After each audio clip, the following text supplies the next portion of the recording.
Hello, welcome back to Tarot Time with Andy. Thank you for being here. This is my vibrational reading. Please do your own research for entertainment purposes and allegedly. Good morning, good evening, good afternoon, and thank you for the super thanks. So I'm carrying on as I have been with this Kohburger case. I want to find out, definitely early on I said that I got the whole Dexter vibes. Even more so now because he applied to work at the Pullman Police Department. Yeah, he wanted a job there. I got that from, I was watching, thanks to a viewer here, 10 to Life channel. It's a crime channel, very good at explaining the entire case point by point. Highly recommend her. She's doing a fantastic job. She even did a slow-mo of Brian's face on when the cop pulled over, and when his dad mentioned that they just came from the area of the crimes, Brian's facial expressions were priceless. He definitely had the look like he wanted to murder his father and was in freak out mode, and you could just see all the micro expression in the eyes, the disgust in his eyes for his father, like total like, oh my God, I can't believe you just said that. And then he went into automatic head nod, like trying to be in agreement, try to be casual. Yeah, it's all cool, but you could see it wasn't because his eyes were like total filled with adrenaline. Crazy looking eyes. Yeah, very uncomfortable. And so she also revealed that his car was stalked and surveillanced, and they did catch him fine-tuning and cleaning the car with rubber gloves on, and then going out at 4 in the morning and throwing out the evidence into a neighbor's trash at 4 o'clock in the morning, which they retrieved, which gave them all the goods they needed to do the final arrest because they had enough on him, as well as going through his dad's trash and getting the DNA off his father's DNA from the sheath of the knife that was left next to Maddie. So the knife was left next to Maddie upstairs. As far as Dylan goes, the one that fainted, as in terms of shock, just to talk about that shock a little more, Elizabeth Smart case, I don't know if you remember that in Utah. She was kidnapped and her little sister was in the same room. She was in shock for several weeks and stayed silent about the man in the room that took her sister. So that just goes to show how long a person can stay silent in disbelief. Did that happen? Was that a dream? Is it reality? Disassociation is what they call that, where the brain checks out. And so it took several weeks for that shock to wear off, so where she was even able to talk about actually what she saw that night in that room. Just FYI, when people say, oh, it's not possible, how could someone be asleep and be in shock for 7 hours? I just simply don't believe it. So people need to stop trying to find dark purposes around that situation. And let's see, yeah, I want to find out, why did he go back? I know he could have gone back to retrieve the sheath, but it's also said that he could be what's called an incel. An incel is someone who wants to be known for their crime. Did he go back to bask in the glory, or did he go back to get the sheath? Because an incel, they kind of, like maybe he kind of wanted to be busted, but he kind of didn't. You know, so I'm going to ask the pendulum, did he go back to retrieve the sheath? Did Brian Kohburger go back to retrieve the sheath of his knife? Did he go back to retrieve the sheath? Was that why he was there, to retrieve the sheath? Did he go back to retrieve the sheath? Yes. Yes. Did he go back there to bask in his glory of what he did? No. Okay, so he decided he wanted to get away with it. So this puts me, does he have a fantasy of being like Dexter? Work in this field? Yes. Yes, so he wants to be like Dexter, work in the field while being a serial killer, work in the field and be a serial killer at the same time. Like the movie, did he want to be like Dexter? Yes. Did he identify with Ted Bundy? Did he identify? No, he did not. Did he identify with Dexter, the character? Yes. Yeah, that's what I got. I know a lot of channels are saying, oh, Ted Bundy, because of the intelligence, the dark kind of wavy hair. I instantly got that whole Dexter thing going on. So yeah, so it looks like that is the reason. What else? Did he see her? That's what I want to check. Did he see Dylan? He walked right past her. Did he see her? Did Brian Kohburger see Dylan standing there? Did he actually even see Dylan standing there? Did he actually see Dylan standing there? Did Brian Kohburger see Dylan standing there and just walk right past her? Did he see her and walk right past her? Yes. Wow. That's crazy. Okay. Did they lock eyes? Did they lock eyes? Yes.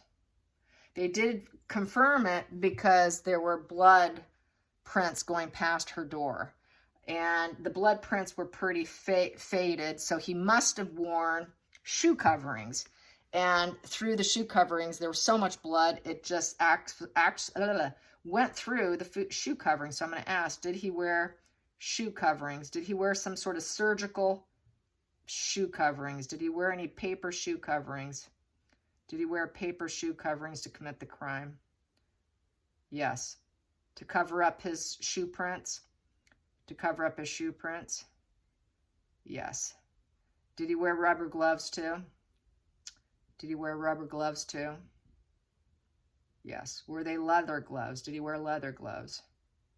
No. So he wore rubber. Rubber gloves, paper shoe covering. So he thought he was like a surgeon going in. So I want to ask about the National Forest, because he stopped at the National Forest and he was there for about 3 hours. First, he stopped at Albertsons or some grocery store along the way, and he could have gone there to bury the knife. So what did he do?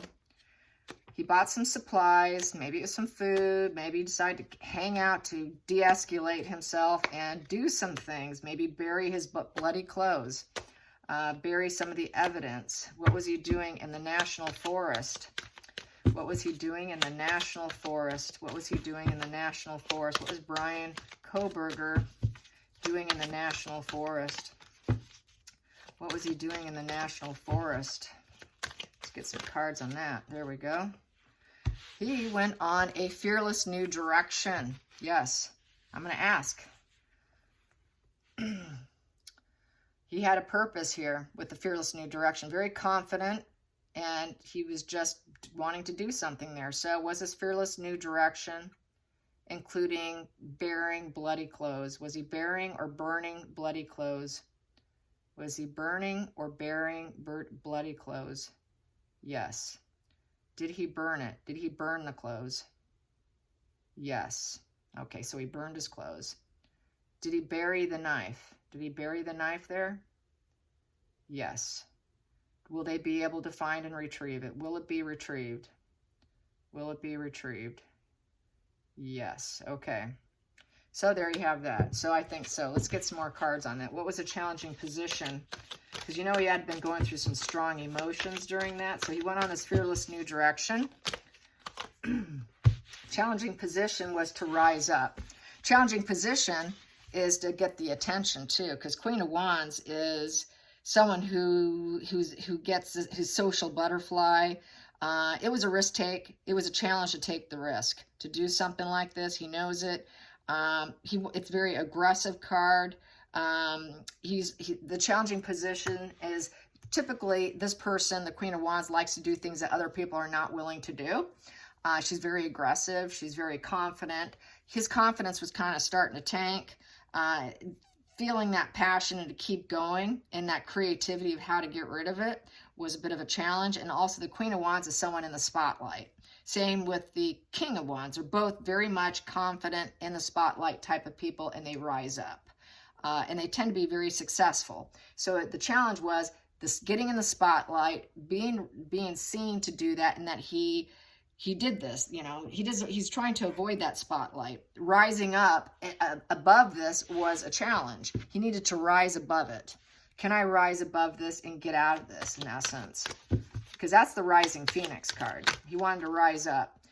And he's not too sure if he wanted to be an incel and be known for his crime. I think he definitely wanted to pull the Dexter thing. So he wanted to release the situation, get the prisoner out of his mind out, get it out of his head, put his mind at ease. He went from this: I got to get my mind at ease and I got to release it, so I got to hide it. and he's not certain if it would work out because it's an 8. He needed to overcome the situation, and that was the way he figured he could do it. Past position that doesn't serve. For bearing the knife and burning the clothes. So he probably bought some wood, probably bought some gasoline. Here we go. I got all of these here, and I don't know what those are, but I'm going to put those there and read them. So yeah, he wanted to be a guy who can have it all, for starters, and he wanted propositions. He wanted job offerings. He wanted a man to have it all. So I think he really wanted to be that Dexter, you know, where he could feel like he had it all, literally. Just do whatever he wanted, be respected, be totally dependable, reliable, very wise with his resources, and he wanted propositions. He wanted that job. So I think he really did want that job and to have it all. For him, having it all was being able to seed things to his favor, to be seen as a good seed and not a bad seed of an individual, and to be given an offer of a job. He wanted to be able to do it all, be all, which would be a serial killer and a police officer, all one, or investigator, probably investigator. So yeah, he wanted to have it all, be considered reliable and respectable in society, and be incredibly successful and really wise with resources and work in a really stable environment and give good advice. He wanted to give everyone advice on how to do things and seed how to do things. So he wanted to be in a position of authority, because that's kind of a man of authority who's very successful. Past position that didn't serve him was to feel defeated and destroyed, ruined by people, because he had confidence issues from his childhood wounds. He had some confidence issues, I would say, as a student. You know, he really didn't fit in. He always felt like it was never enough. I don't have enough card. Emotional detachment. He didn't want to be emotionally detached as a student, and it made him feel destroyed. Did not serve him. He didn't like that feeling of feeling like, you know, nobody likes me, you know, death. You know, this is kind of like 4 of Swords is kind of death, you know, needing constant recuperation, you know, not feeling the love of others, not able to connect emotionally, the heart's out. And as a student, he didn't really like that, being that outsider feeling. This is really kind of like, I'm an outsider as a student. If I can get the job, I can be the respected authority, and I can seed the ideas. I can manifest the ideas. I can make get raises, because people are going to respect me so much. I'm just going to be such a respected leader here. I'm going to keep getting raises, and then I can be really well known for seeding all the ideas and the crime or whatever he would be researching and doing. He could be the idea man, and everybody's just going to love everything he comes up with, and that he would be very successful at it. So yeah, he definitely had that fantasy of being like a Dexter. Hidden energy is he knew he needed to make choices of a career. The top 3 are basically for good purposes. The bottom 3 is greed. So he wasn't sure what to choose. It's a fantasy. So he was kind of in a fantasy land of being like Dexter. And that was what was driving him, because it's the root problem. He had his head in the fantasy. That's a movie. Dexter's a movie. It's a character. It's not real life. So yeah, I would say his head's up in the clouds. That is, my head is up in the clouds. It's the castle in the sky. He had big dreams of the castle in the sky, head totally in the clouds. What else can I, with 7 of Cups? It's a day-to-day fantasy. He dreamt of it day to day. He was dwelling on it. He needed to choose from his various options. There was a bit of confusion. It was an emotional decision, and he knew he couldn't get it unless he acted. So he did. He applied for the job. He did the quadruple murder, and it was a fantasy. And he couldn't, it's only a fantasy unless you act on it. So he knew he needed to act on it. So then that's that duality there of being Dexter, you know, being the professional, and I got my head in the clouds, and I'm gonna make this fantasy come true. Let's go into the future here. The future.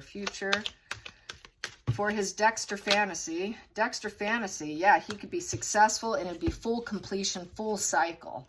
It would be full cycle for him. He could have, that's totally like a final closure, a conclusion, a very successful conclusion of the world, fulfillment. It's completing a major milestone. And it's a difficult journey coming to an end, coming full cycle. To him, that's coming to full cycle, being Dexter. Dexter 2.0. That's what he wanted to be. Let's get to the feelings in the situation. The feelings in the situation for Kohburger being Dexter 2.0. Being Dexter 2.0. There we go. Oh, he feels like he can be a celebrity. Lots of attention. He would become like maybe do TV interviews, talk about cases, be highlighted. Just it would be healing and hopeful for him. Now I'm no longer the fat boy having girls throw things at me. Now look at me. Look how far I've come. I'm successful working as an investigator. I'm the boss. I'm the leader. And I got all this attention. It's come full cycle. The challenging position was to rise up. I'm no longer that bullied child here. I got this out of my head because now look at me. I've got attention is attention. It is feeling inspired and renewed. For him, the fame would be optimistic to him. It's future hope. It gives him hope for his future. And it made him feel really inspired. And then he could juggle everything. He can do a juggling act and do two things. This is doing two things. He can be a serial killer and he can be an investigator at the same time. And he can juggle it back and forth. It would be a juggling act. And becoming famous for it. And once again, he would think he would get away with it. He would totally get away with it. He would make money, wealthy, well-known, respected leader. I got it all. I'm making money. I keep getting raises because I am the idea man. And here, this is karma. I got my karma back. He'd feel like this was his karma. He got his karma back. It came to full cycle. Now I'm successful and I can move forward on my own terms here. It's my time to become a celebrity type investigator while killing at the same time. It just was a healthy, healing, hopeful feeling for him to do both. To do both comes full cycle, full circle, going my way. This is my destiny. This is my karma. He really felt this was his destiny. Yeah, jeez. Outside influences affecting him. Everybody knew he was a hard worker. Hard work pays off. Keep going. Don't give up. They never give up. They never give up. This is someone who's very hell-bent on success. And doing so, they're dropping seeds everywhere they go. I feel the outside influences with this case is he left things behind him. He left evidence behind. That's the outside influence with this spread. He left the sheath behind, his DNA behind. He didn't succeed. He left evidence, is how I feel with this. So yes, he was a workhorse. He was never going to give up on his dream. He had a lot of unrealized potential under his way, and he wanted to take action, but he dropped too many seeds. They don't give up. He was never going to give up until he got this fantasy complete. So I think he was always going to do it. This is not giving up on your idea. Taking an idea and putting it into action. And trying to realize his potential. Because in this card, it's quite unrealized. He wanted to realize and say, see if I can actually do both. Can I actually juggle two things? Be a killer and an investigator at the same time. And the fact that he can enjoy the attention of watching the case, too, would make him feel good. Give him some warm and fuzzy feelings there. Let's get to the hopes and fears. The hopes and fears for Brian Kohburger, Dexter 2.0. Brian Kohburger and the energy. On the energy. That's not it. This here. Here's it. So we have here, as far as hopes and fears, he wanted to look like he was the idealistic individual at work. Yes, there's the workhorse card right there. There's someone else. There's another kind of workhorse card.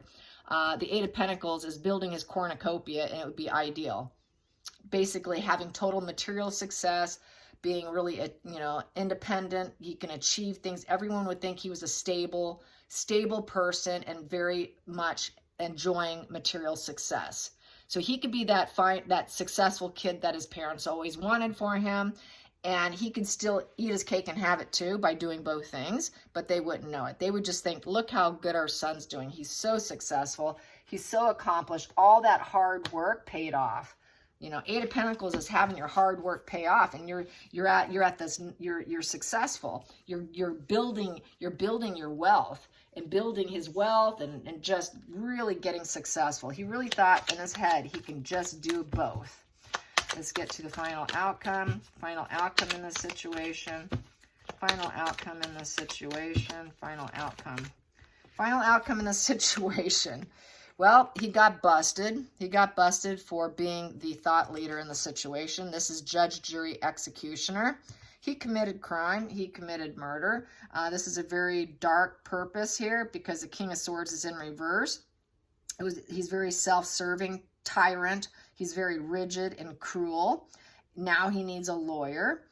He has no strong regard for the truth. And this is justice, ethics, and compassion in reverse. He cannot take sound advice from anybody. He's not a powerful ruler. He's not a brilliant strategist because he got busted. He got arrested. So he didn't strategize very smart. His strategy failed. He did execute the plan because this guy here executes plan in a very distant and cold way, very ethical, typically ethical and analytical, and they control their emotions here, but he failed. He failed. And so he wanted to be a powerful ruler. He wanted to be this brilliant strategist as a investigator and a killer at the same time. But now he has to pay because he did do the unethical and poor strategy. And we have here the Seven of Wands because his boundaries were a little bit too low. The Seven of Wands is he's going to giving up. He's being criticized now. Basically, he's going to be in a fight mode. He's still going to try and defend himself here, but it's looking like he's going to lose. Exhaustion. He got tired doing it. He did get tired. And inadequate. He's kind of inadequate. And he's weighed down by the pressures right now. And this is also a backing down kind of position, trying to avoid fights. So now he's going to try and be silent so that he can maybe try and win this case, but it's really a losing case for him.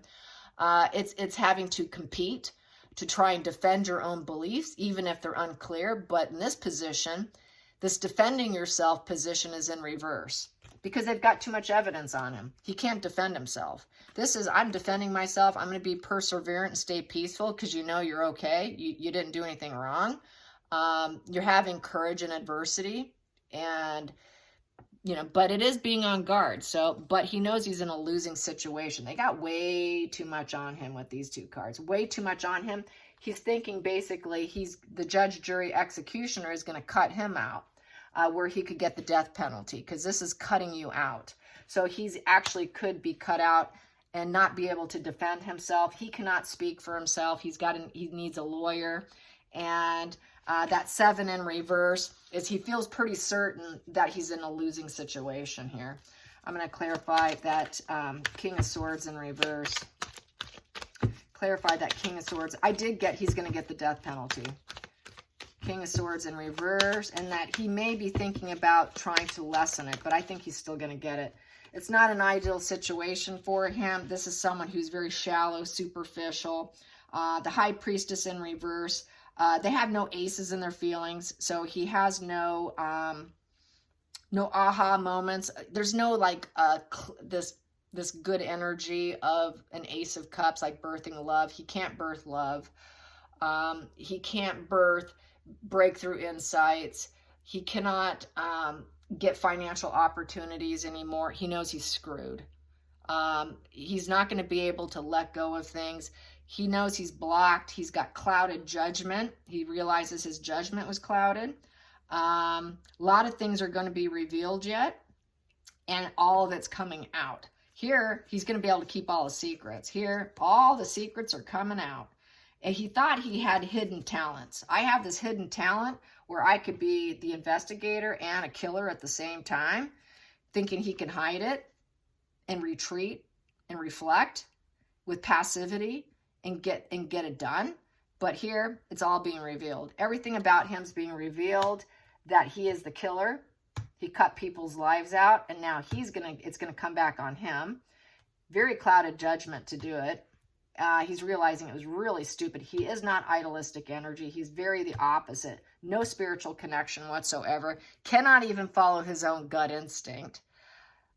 because he can't read people emotionally. He can't read faces. He's not bonded to people. So he's got this clouded insight on people, on human nature, really thinking he can do what he wants, but he really can't. So that's that overstepping, malignant narcissism, grandiosity, total overstepping, thinking they're the smartest person in the room.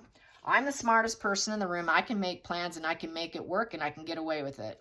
He failed. He wasn't the smartest person in the room. He had clouded insight on that. He now cannot defend himself anymore. They got way too much on him. So I definitely think he's going to get the get the murder. So now he's going to have to judgment. He's being judged. He's being judged. And the emperor, he thought he had full control, respect, leadership. Now he's under full judgment, and he's going to need forgiveness. I think he's going to want forgiveness from his own father, because he's been lying to his own family here. So this here is, yeah, he's judging himself, and his dad's probably going to forgive him more than likely with this position. So yeah, he snowballed his parents. He definitely snowballed his parents. His dad, it came out that his dad is sort of estranged from his own siblings. His dad's a very difficult individual. So it's looking like the dad's going to stand by his side, it looks like. We'll forgive him, because judgment's all about forgiveness. And that is the father card. So I think he's going to be talking to his father and probably admitting it to his father. And his father will have to let go of the grudges, the old wounds. Judgment's all about that. You know, self-forgiveness, forgiveness in yourself and others, so that you can heal. So it's looking like the dad's having to wake up right now. The dad's having to see things for the way they truly are, and going, oh my God, they've got him. They've got him. They've got him. They've got him. They got way too, they've got the DNA. They've got the knife sheath. They got the pings. They've got this case down. He is so screwed. All right, you guys. I hope you enjoy this. Till next time, like and subscribe. Bye, you guys.